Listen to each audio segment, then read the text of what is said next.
Welcome to Thriver TV, the place to break free from narcissistic abuse with quantum tools and understandings. Going no contact with a narcissist can be such a difficult thing. And it's not just difficult on an emotional level. Many people don't know the steps to do it practically. And this is why I wanted to create this Thriver TV episode for you today. And I know that this will help you understand and get clear about how to do no contact as well as hold it. All right, so before we get started, thank you everyone who subscribed to my channel and for supporting the Thriver mission. And if you haven't yet subscribed, I want to remind you to please do. And if you like this video, please make sure you hit the like button. All right, let's dive in. So, people ask me all the time whether you need to tell a narcissist it's over. My answer is that if you do, make sure it's the ending statement and then block and delete immediately. The danger is if you don't do that, then the narcissist will throw a hand grenade at you. He or she will say something that hurts you, hooks you back in, or gets you defending or justifying yourself. You want to avoid this at all costs. Going no contact means that you've had enough. It means you know that there is no point going around in the narcissistic three-ring circus of arguments anymore. It means you know there is no choice other than to end this because the relationship is not getting better. Resolution isn't being reached, and there's simply no point trying anymore because nothing works. More than this, no contact is an act of self-love. It means I love me enough to save my life and my soul from this torture, devastation, and destruction. In fact, it really means I'm going to stop destroying myself by not continuing anymore. If you decide to go no contact by never again responding, then that is fine because actions speak louder than words. Let's talk about block and delete. This is where we need to stand up to ourselves and not leave lines open for communication. There may be times when we feel like, I wonder if he or she is missing me or if he or she will contact. Yet truly, I want you to know with every fiber of my being, our job in recovery is to release these feelings and not get mired down in them.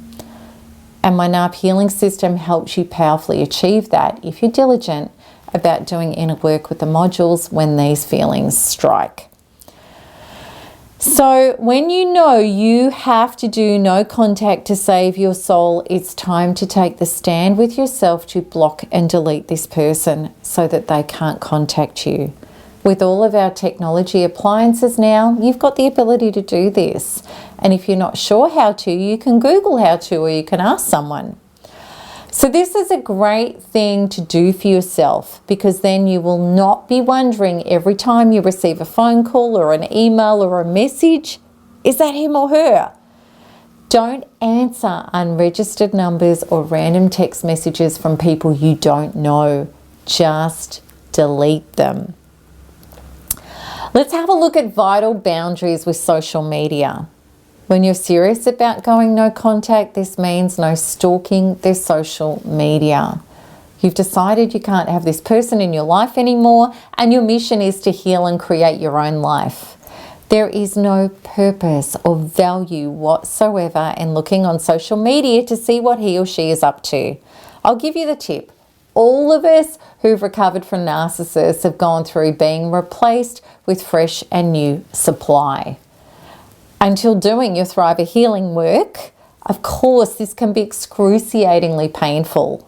You obsessing about this, finding out about it, researching the new partner, and all the other things that can go on with this are one of the surest ways to traumatize yourself and delay your healing into becoming your incredible Thriver life of real love and relationships. So make sure you block all of this person's accounts so that you can't see what they're up to, and also block other people connected closely to them or unfriend them, which leads me to the next section, which is about the narcissist, friends, family, and pets. So the real questions with this topic are, Can you still see these people without having the need for any conversations about the narcissist? Or are you concerned about what news may get back to the narcissist? I know you may be in the same social circles, or maybe people from the narcissist's life have been in your life for many years. Maybe you have close relationships with these people. Maybe you've been very close to the narcissist's children or even their pets. And I understand deeply the trauma of leaving people behind. I've had to do it myself. In relations to these toxic relationships, there's generally a great deal of loss involved, practically and personally. And this I do know is that we have to be willing to lose it all to get it all. We have to let go. This is the hardest thing to do, but it is the only way we get to reclaim our life, our soul, and start generating our true life. Be very clear to go forward. There can't be the muck, the conversations, the checking in, the staying connected by proxy. Yes, you may have to start again, but what a start it can be, filled with glory, beauty, and truth. When you honor what your soul really needs, which is a complete detox of the narcissist. My suggestion is to break ties as much as possible, and don't get caught up in the anger or retaliation of why should I be the one that has to do that. None of that serves you. Only you making the moves that look after your soul and your health will. Let's have a look at keeping no contact. It's usual for a narcissist to try to get you to break no contact. Be aware that this will be attempted by getting to you through your gaps. A narcissist may send a message through to you from someone else about something sweet and lovely, or trying to appeal to your sentimental nature. A delivery of flowers may arrive. This could push your buttons where you feel guilty if you don't reply. You may receive word of smearing and accusations that the narcissist knows will push your buttons and make you irate and retaliate. There could be a seemingly innocent request through someone else that you think is harmless. The narcissist could send a message that he or she is sick or desperately needs your help, or that they've seen the light and they're willing to get help. The list goes on and on regarding the ways a narcissist can hoover you. If you still have parts within you that you have to shore up, that are susceptible to being manipulated, you will be triggered. My strongest recommendation in these times is to get very clear.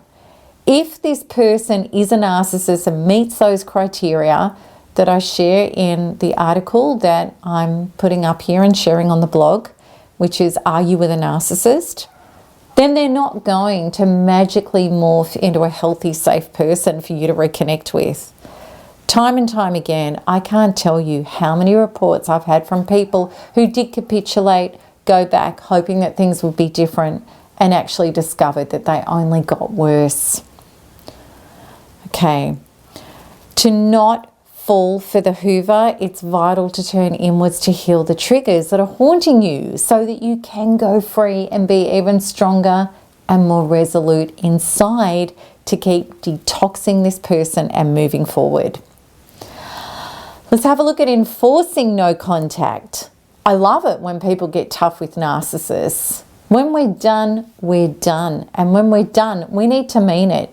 Yes, it hurts. Yes, it's disappointing. And of course, there is a whole lot of angst, uncertainty, and fear in creating our new life. But when we know that going back is never an option, we mean it.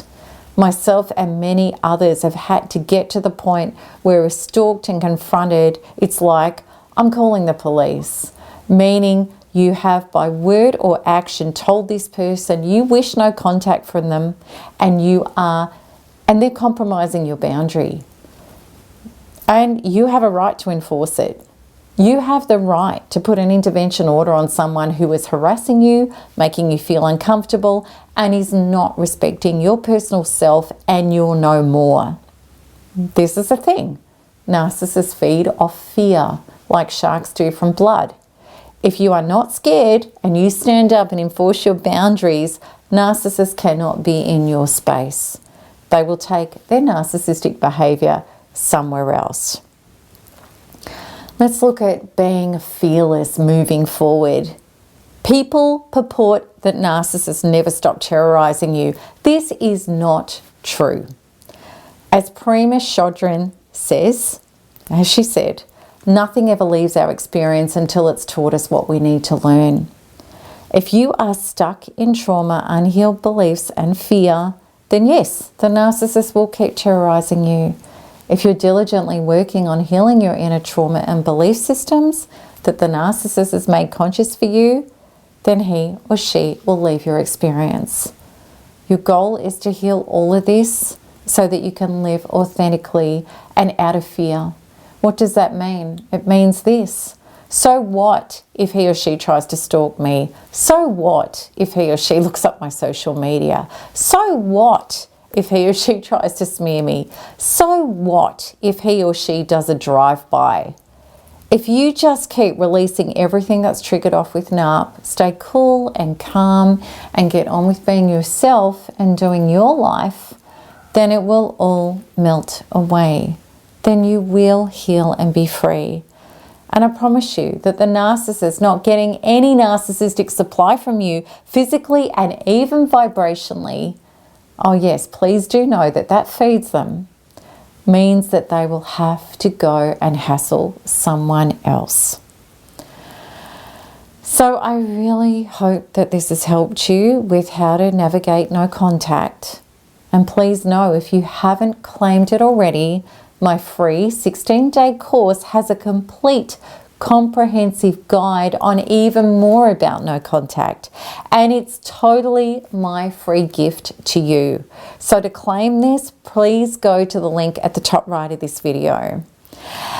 And if you want to see more of my videos, please subscribe so that you'll be notified as soon as each new one is released. And if you liked this, click like. Also, share with your communities so that we can help people awaken to these truths. And as always, I'm greatly looking forward to answering your comments and your questions below. So until next time, keep smiling, keep healing, and keep thriving, because there's nothing else to do. Lots of love. Bye-bye.